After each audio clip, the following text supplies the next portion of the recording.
자, 기도하겠습니다. 하나님 아버지 감사합니다. 오늘도 주의 말씀 앞에 섭니다.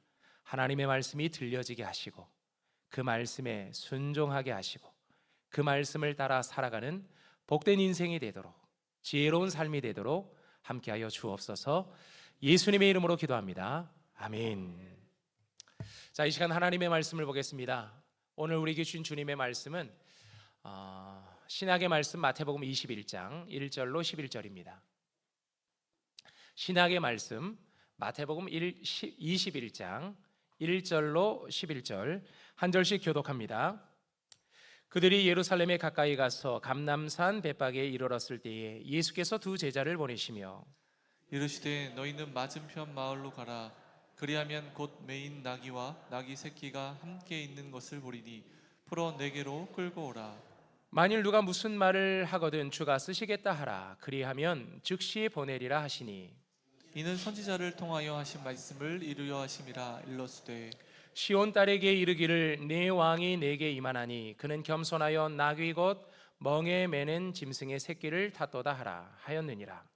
제자들이 가서 예수께서 명하신 대로 하여 나귀와 나귀 새끼를 끌고 와서 자기들의 겉옷을 그 위에 얹음에 예수께서 그 위에 타시니 무리의 대다수는 그들의 겉옷을 길에 펴고 다른 이들은 나뭇가지를 베어 길에 펴고 앞에서 가고 뒤에서 따르는 무리가 소리 높여 이르되 호산나 다윗의 자손이여 찬송하리로다. 주의 이름으로 오시는 이여 가장 높은 곳에서 호산나 하더라.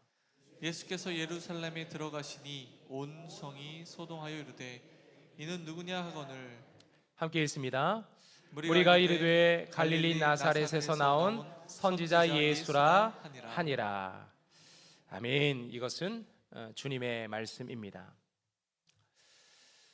성경은 무엇을 어디로 향하고 있을까요? 성경에서 말씀하고 있는 바는 무엇일까요? 성경에서 처음부터 끝까지 공통적으로 주시는 말씀이 한 가지가 있다면 하나님의 나라입니다.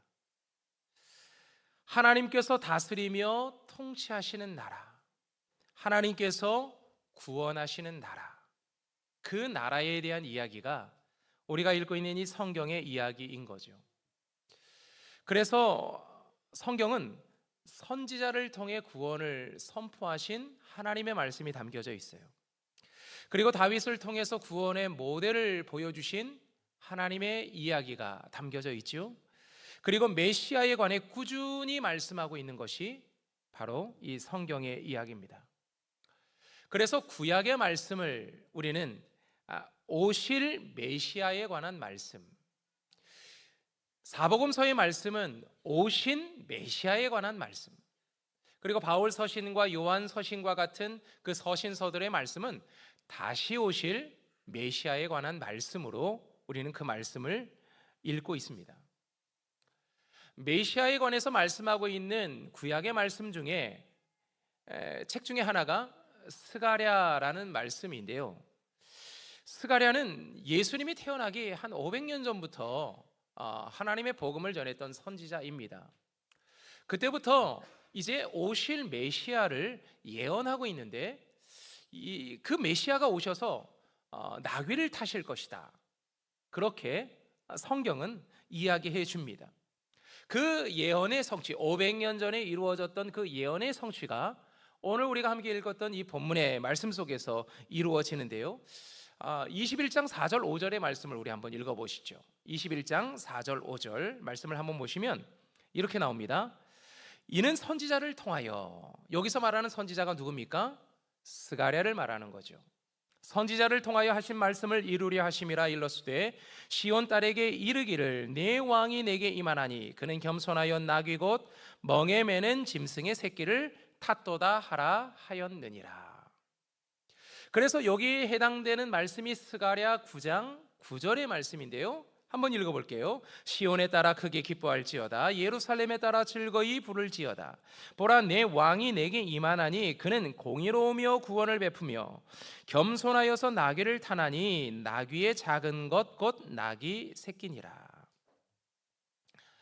스가랴 선지자를 통해서 주셨던 하나님의 말씀이 예수 그리스도를 통해서 성취되었음을 오늘 성경은 보여주고 있는 거예요. 예수님께서 나귀를 타시고 예루살렘에 입성하시는 모습은 예수님께서 구원의 완성이고 예언의 완성이라는 것을 보여줍니다. 500년 전의 말씀이지만 그러나 예수를 통해서 이루어진 것을 보여주는 거죠. 이것을 통해서 우리는 하나님의 약속은 반드시 이루어진다. 하나님이 주신 약속의 말씀은 반드시 성취된다는 것을 우리는 알 수 있는 거예요. 특별히 우리를 구원하기 위하여 우리를 통치하기 위한 하나님의 약속은 시간이 흘러도 반드시 성취된다는 거죠. 그것을 예수 그리스도를 통해서 이루신 것을 우리에게 보여줍니다. 우리가 성경을 읽습니다. 오늘도 우리가 성경을 읽었고요. 여러분 꾸준히 이제 성경 통독을 하면서 하나님의 말씀을 읽는 분들도 계시고, 이 사순절 기간에 우리는 욥기서와 잠언서와 전도서와 그리고 이번 주부터는 아가서의 말씀을 우리가 읽게 됩니다. 이렇게 하나님의 말씀을 읽는데 하나님의 말씀을 읽는 이유가 뭘까요? 성경에서 말씀하고 있는 하나님의 나라를 만나기 위해서입니다. 하나님의 다스림을 보고 하나님의 구원을 읽어가기 위해서 우리는 하나님의 말씀을 보고 듣는 거예요. 이것을 통해서 내 삶의 구원자이신 예수를 바라보고 우리의 영혼의 구원자이신 예수를 바라보기 위해서 우리는 성경을 읽습니다. 그리고 이 말씀을 읽으면서 때로 우리는 위로를 받고 도전을 얻습니다. 그리고 내 삶에도 하나님의 구원의 약속이 반드시 이루어질 것을 소망하죠. 하나님의 말씀을 읽을 때 우리는 구원의 메시지로 읽거든요. 약속의 메시지로 읽어요. 그래서 구약, 신약이라고 말을 하고 있는 거죠. 그 약속의 말씀이 내 삶에도 반드시 이루어진다. 그것을 소망하며 우리는 그 약속의 말씀을 읽고요. 수백 년, 수천 년의 역사를 동원해서 구원의 역사를 만들어내신 그 하나님께서 기껏 100년을 살아가는 우리를 위해서도 반드시 찾아오시고 구원을 성취하신다는 약속의 말씀으로 우리는 이 말씀을 읽습니다. 자, 그렇다면 여러분, 예수님이 구원자인가요? 예수님이 그리스도가 맞습니까? 예수님이 메시아가 맞나요? 이스라엘 백성들은 이제 나귀를 타고 예루살렘에 입성하시는 예수님의 모습을 보면서 저분이 구원자라고 하며 환영하며 찬양을 했거든요. 그들은 무엇 때문에 예수를 구원자로 믿었던 것일까요?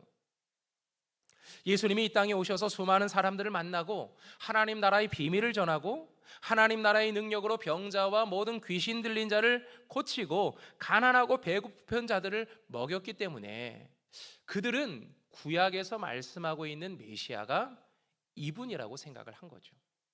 그러면서 그분을 환영하며 그분을 구원자로 모신 거예요. 오늘 우리는 우리의 구원자로 오신 예수님을 기억하고 기념하는 종료주일로 함께 만났습니다. 이 종료주일을 보내면서 우리는 이런 믿음이 있는 거죠. 구원자로 이 땅에 오신 예수 그리스도, 예루살렘에 입성하시면서 십자가를 향해 걸어가신 그 예수 그리스도가 오늘 내 인생 가운데도 찾아오셨다. 내 가정에도 찾아오시고 우리의 교회에도 찾아오셔서 그리스도가, 예수가 그리스도이심을 우리에게 나타내 주셨다. 구약의 말씀이, 신약의 말씀이 오늘 우리 가운데도 이루어지며 선포되었다. 그 약속의 말씀을 믿고 오늘 우리는 예배하고 있습니다.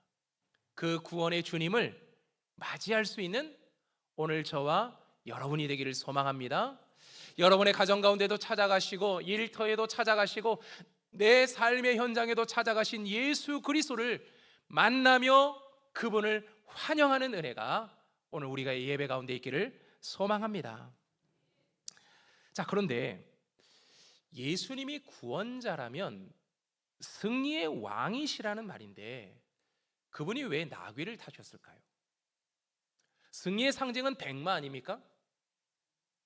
위대한 그 전차를 몰고 다 가면서 수많은 사람들이 환호할 때 손 한 번씩 다 이렇게 흔들어주면서 내가 당신들이 원하는 그런 메시아다, 내가 당신들이 원하는 그런 왕이야 막 하면서 인사하면서 환호하면서 이렇게 가야 되는 것 아닙니까?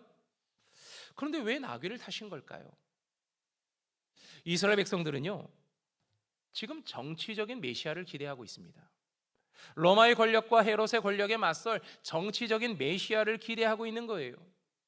그러니 사람들의 기대에 부응하려면 일부러라도 나귀를 타고 왔어도 사람들 앞에서는 백마로 갈아타자, 백마 어딨냐, 백마 가져와라, 뭐 이렇게 말하면서 백마 타고 입성해야 되는 것 아닙니까?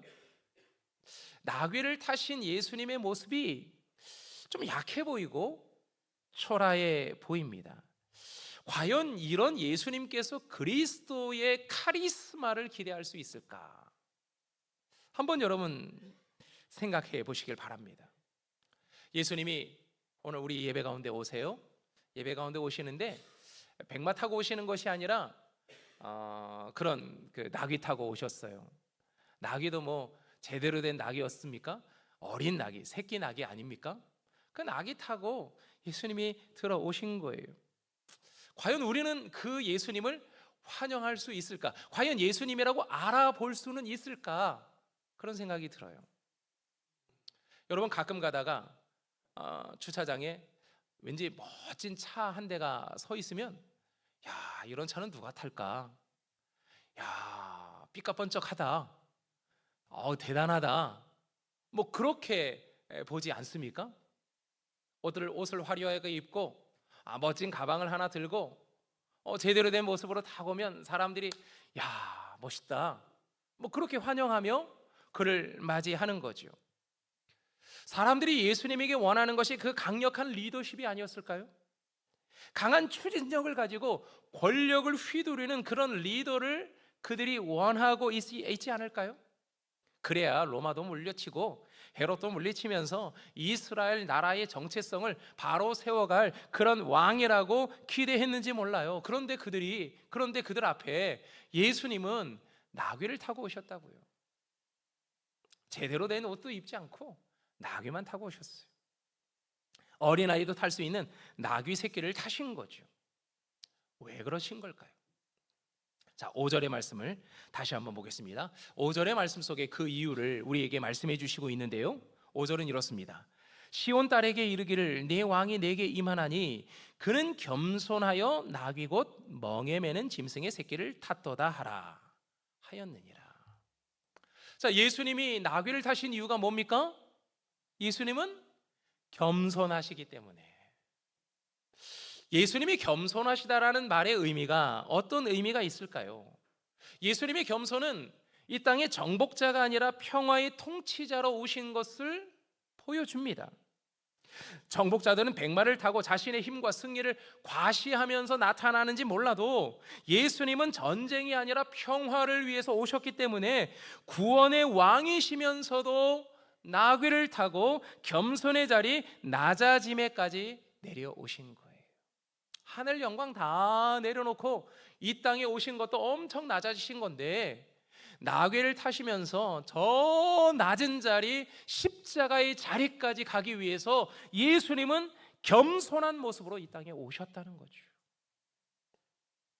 예수님의 겸손은 군림하는 왕이 아니라 종의 모습으로 오신 거예요. 그래서 오늘 마태복음서는 예수님의 겸손을 더욱더 강조해서 말해주고 있는 거예요. 예수님이 뭐라고 말씀하십니까? 내가 섬김을 받기 위해서 온 것이 아니라 섬기려고 왔다. 가장 위대한 섬김, 가장 놀라운 섬김은 모든 사람을 위한 대속물이 되는 것, 그것을 위해서 예수님은 이 땅에 오신 것이라는 것을 보여주고 있는 거죠. 더 낮은 자리, 십자가에서 죽기 위해 나귀 새끼를 타고 겸손한 모습으로 이 땅에 오신 것이라 예수님은 말씀해 주십니다.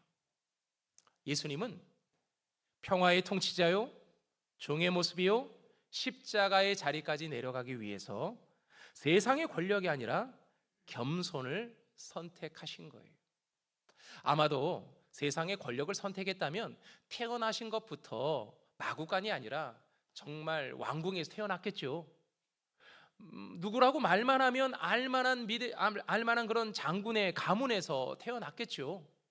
그리고 지금 이제 내가 당신들을 구원할 구원자 그리스도다라고 말하면서 아주 멋지게 호위무사들을 동원해서 예루살렘으로 그냥 들어오셨겠죠.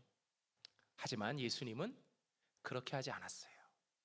겸손한 모습으로 예수님은 십자가를 향해서 들어오셨어요. 그것을 통해서 우리 모두는 구원을 받았습니다. 세상 사람들은 자신을 과시하는 힘과 권력을 원하고 있습니다. 사회 속에서도 남들이 부러워할 만한 직업을 가지길 원하고, 거기에 걸맞는 옷을 입고 차를 타고 전망 좋은 아파트에 살면서 아래로 쫙 내다보면서 성공했다는 자부심 속에서 살고 싶어 합니다. 남들이 나를 인정해주고 나를 향해서 박수를 치며 나의 업적에 기념비를 세우는 것을 원하는 거죠. 그리고 그것을 인정해주지 않잖아요. 굉장히 섭섭합니다. 시험에 들기도 하는 거죠.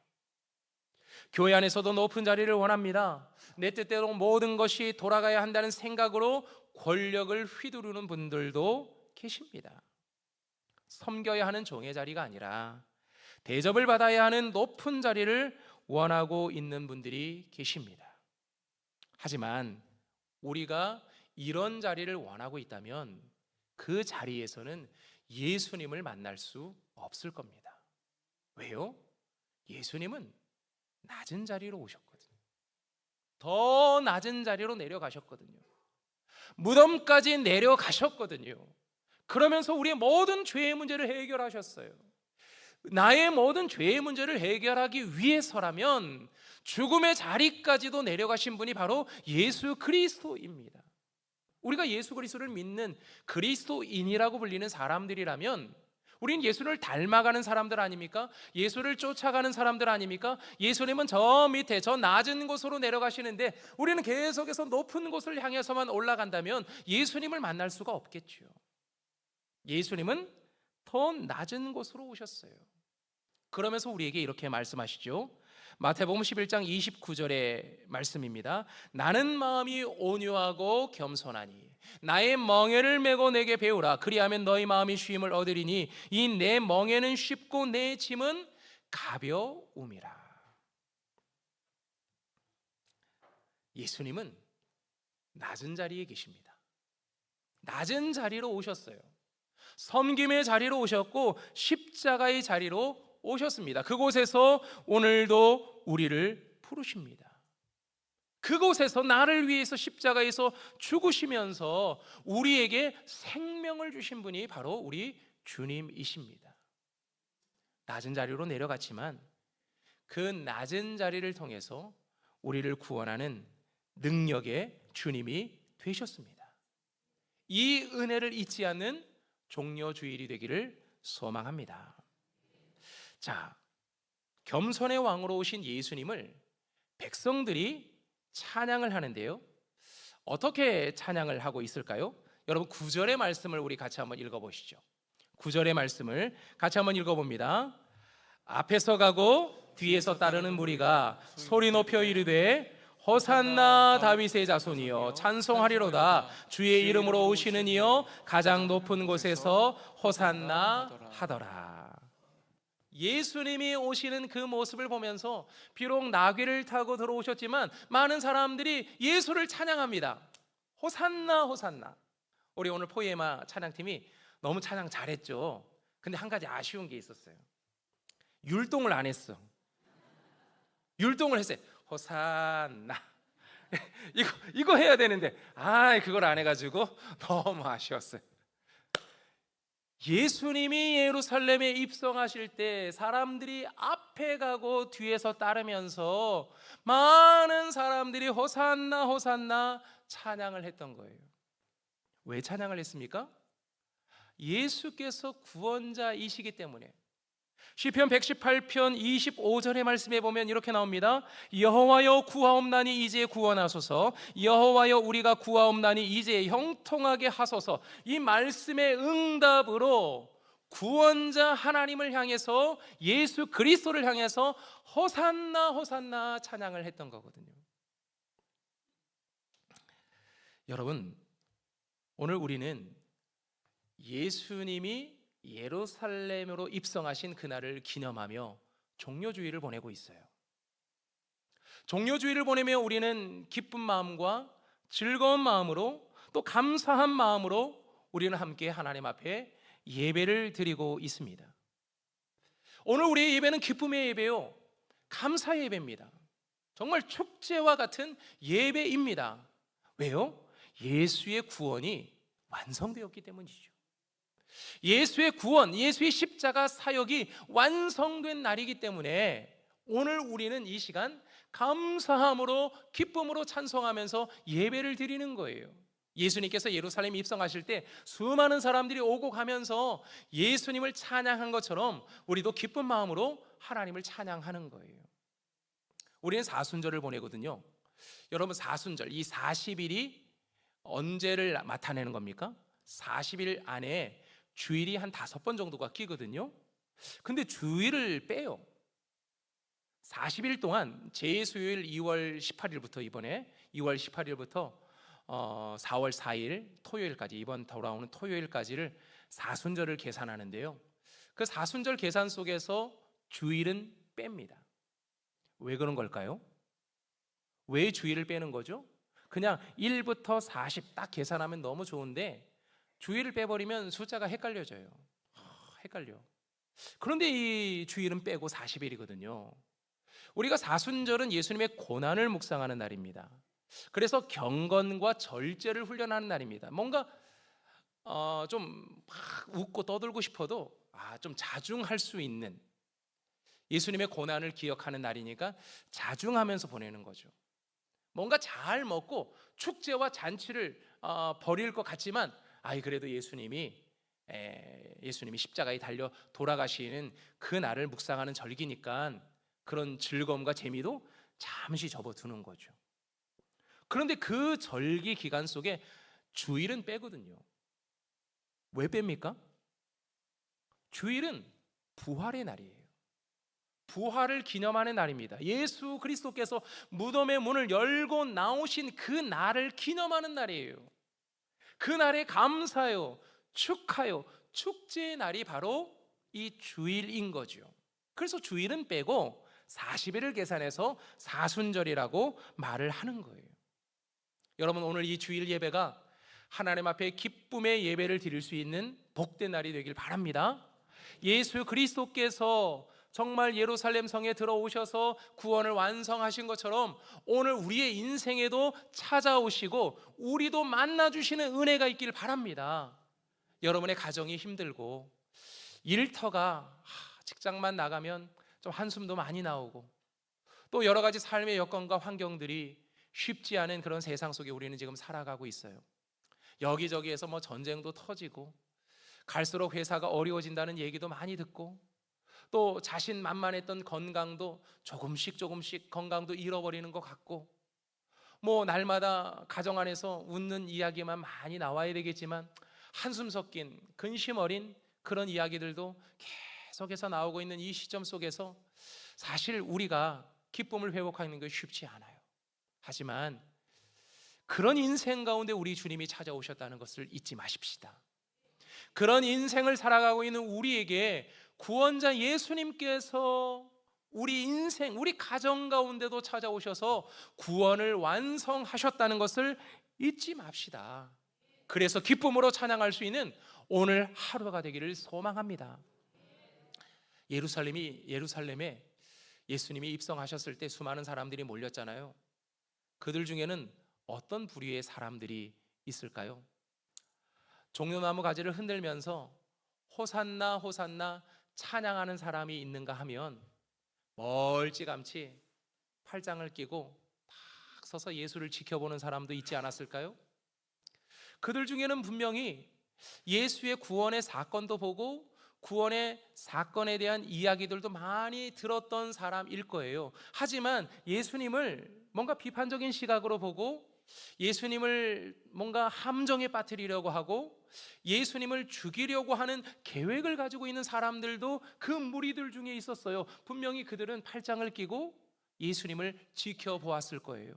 그리고 예수님이 또 한 번 예루살렘에서 엉뚱한 짓을 하면 그때는 당장이라도 가서 예수를 잡아다가 예수를 죽여버리자, 아마 그런 마음으로 그 자리에 서 있는 사람들도 있었을 거예요. 오늘 우리가 이렇게 함께 감사와 찬양의 예배를 드리고 있지만 우리들 중에도 분명히 예수를 바라보는 시선이 다를 거예요. 어떤 사람들은 정말 나를 구원해 주신 감사와 감격 속에서 예수를 바라보며 말씀을 들으며 예배하는 사람이 있는가 하면 멀찌감치 서서 예수를 멀찌감치 서서 그냥 관조, 그냥 바라만 보는, 그냥 관찰만 하는 그런 분들이 우리들 가운데 계실지도 몰라요.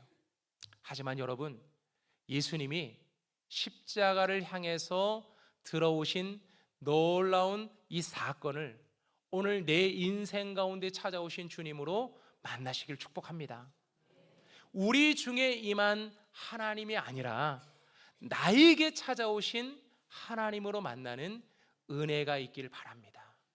그래서 예수의 구원의 은혜와 감격 속에 살아가는, 그래서 마음껏 주님을 찬양할 수 있는 저와 여러분 되기를 소망합니다. 이 시간 우리 함께 찬송하겠습니다. 호산나 호산나의 이 찬양이 요즘 우리 시대의 찬양으로 바꾼다면 이 찬양이 아닐까라는 생각을 했어요. 많은 사람들 참된 진리를 모른 채 주님 곁을 떠나갔지만 내가 만난 주님은 참 사랑이었고 진리이고 소망이었다.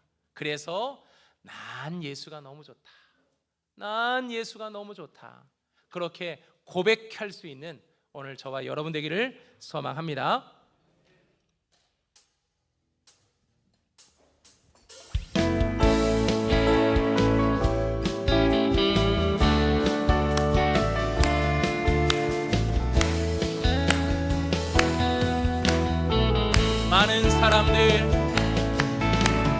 많은 사람들 정든 행복을 모른 채 주님 곁을 떠나갔지만 내가 만난 주님은 참 사랑이었고 진리이고 소망이었소.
고백하시겠습니까? 난 예수가 좋다오.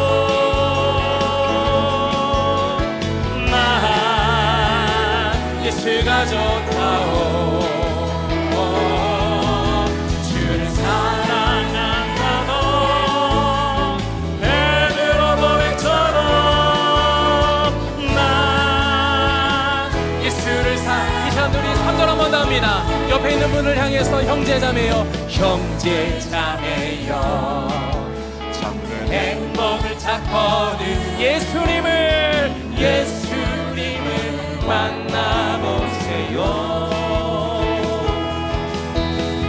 그분으로 인하여 참 평안을 얻는 당신도 나와 같이 고백할 거요. 아멘. 난 예수가 좋다오. 난 예수가 좋다오. 주를 사랑한다고 애들어 고백처럼 예수를 사랑한다. 난 예수가 좋다오. 난 예수가 좋다오. 난 예수가 좋다오. 주를 사랑한다도 베드로 고백처럼 난 예수를 사랑한다.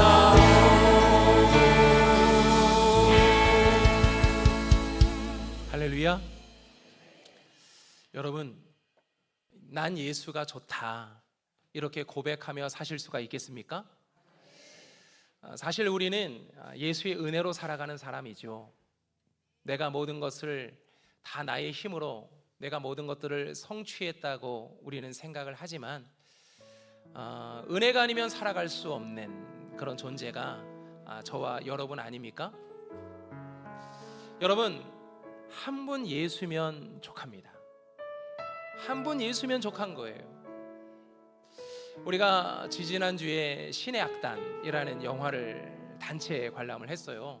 그래서 목장에서 신청하신 분들은 다 가서 보셨는데 참 재밌었어요. 성경을 읽다 보니까 예수를 몰랐던 사람들이 예수를 만나는 거죠. 성경을 읽고 기도하고 찬송을 하는데 그 북한이라는 사회니까 가식적으로 그냥 당에서 명령하니까 했는데 여기를 가도 십자가 저기를 가도 십자가 다 십자가만 보인다 그러잖아요. 신기하게 희한하게 예수밖에 보이지 않는 거거든요.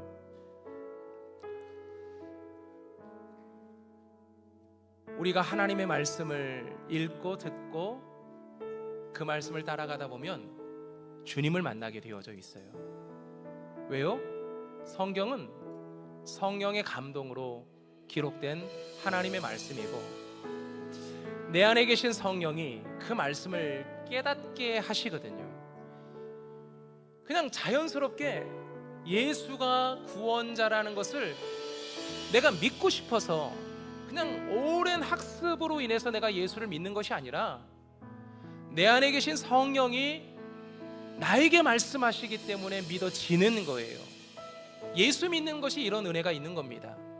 그러니 여러분이 사순절 예수를 묵상하면서 여러분의 기도의 제목은 성령 하나님, 내가 예수를 만나게 해주십시오. 성령 하나님의 은혜로 예수가 믿어지게 해주십시오. 그 기도가 우리의 기도여야 합니다. 그리고 예수를 만나잖아요. 그리고 예수와 함께 살아가잖아요. 그러면 환난과 고난이 찾아와도 모든 것이 은혜였음을 고백하게 됩니다. 그 영화의 마지막 하이라이트라고 할 수 있는 그 끝장면에 다가가 보면 모든 것을 다 잃어버리고 옆에 있는 사람들이 죽어가는 그런 환경 속에 있던 한 기타리스트가 이렇게 고백하잖아요. 내가 누려왔던 모든 것들, 내가 지나왔던 모든 것들, 내가 살아온 모든 순간들이 하나님의 은혜였다. 지금도 나는 하나님의 은혜로 살고 앞으로 하나님의 은혜로 살아간다. 그런 믿음의 고백이 영화 중에 있었거든요. 여러분, 이 고백이 오늘 저와 여러분의 고백이 되길 소망합니다. 그리고 여러분의 인생 가운데 찾아오신 예수, 그 예수를 멀리서 멀리서만 지켜보지 마시고 다가가서 예수를 만나시길 바랍니다. 예수의 음성을 듣고 예수의 말씀을 들으시길 바랍니다. 예수가 구원자이심을 알게 되고 만나게 될 것입니다. 그리고 우리가 구원받은 백성으로 살아가게 될 줄로 믿습니다. 이 시간 우리 함께 기도하겠습니다. 기도할 때 주님, 예수님의 종려주의를 우리가 보내면서 예루살렘에 찾아오신 그 예수님이 오늘도 내 가정과 나의 삶의 현장에 찾아오심을 믿음으로 바라보며 그 예수를 만나고 고백하는 사람이 되게 하여 주시옵소서. 이 시간 그렇게 기도하고, 그리고 마지막 예수님이 십자가에 달려 돌아가신 그 십자가의 사건을 우리가 바라보며 십자가를 잃어버리지 않고 날마다 십자가를 바라보는 믿음의 사람이 되게 하여 주시옵소서. 이 시간 우리 함께 한 목소리로 기도하겠습니다. 하나님 아버지, 감사합니다. 아버지, 우리가 종려주의를 보내면서 우리 가운데 찾아오신 예수 그리스도를 환영하며 찬양하며 나아갑니다. 정말 예수님이 나를 위해서 이 땅에 낮은 자의 자리에 오셨습니다. 겸손히 오셨습니다. 십자가의 자리까지 오셨습니다. 그 구원이 오늘도 우리에게 이루어졌음을, 그 구약의 말씀이 우리에게 성취되었음을 오늘도 우리가 믿음으로 고백하며 나아가오니, 나를 찾아오신, 나를 만나기 위하여 내 인생 가운데 들어오신 주님을 만나는 은혜가 이 시간 예배하는 우리 모두에게 있게 하여 주시옵소서. 그래서 멀찌감치 서서 예수를 바라보는 것이 아니라 가까이 다가가 예수를 찬양하며 호산나 호산나 찬양하며 난 예수가 좋다고 찬양하며 나아가는 우리 모든 성도가 되길 원하오니 인도하여 주시옵소서. 우리를 찾아오시는 주님을 우리가 오늘도 만나며 우리의 삶의 현장으로 돌아가길 원합니다. 이 고난 주간 예수를 깊이 묵상하며 나아가길 원합니다. 성경 하나님이여, 친히 우리 가운데 말씀하여 주시고 함께하여 주시옵소서. 예수님의 이름으로 기도드립니다. 아멘.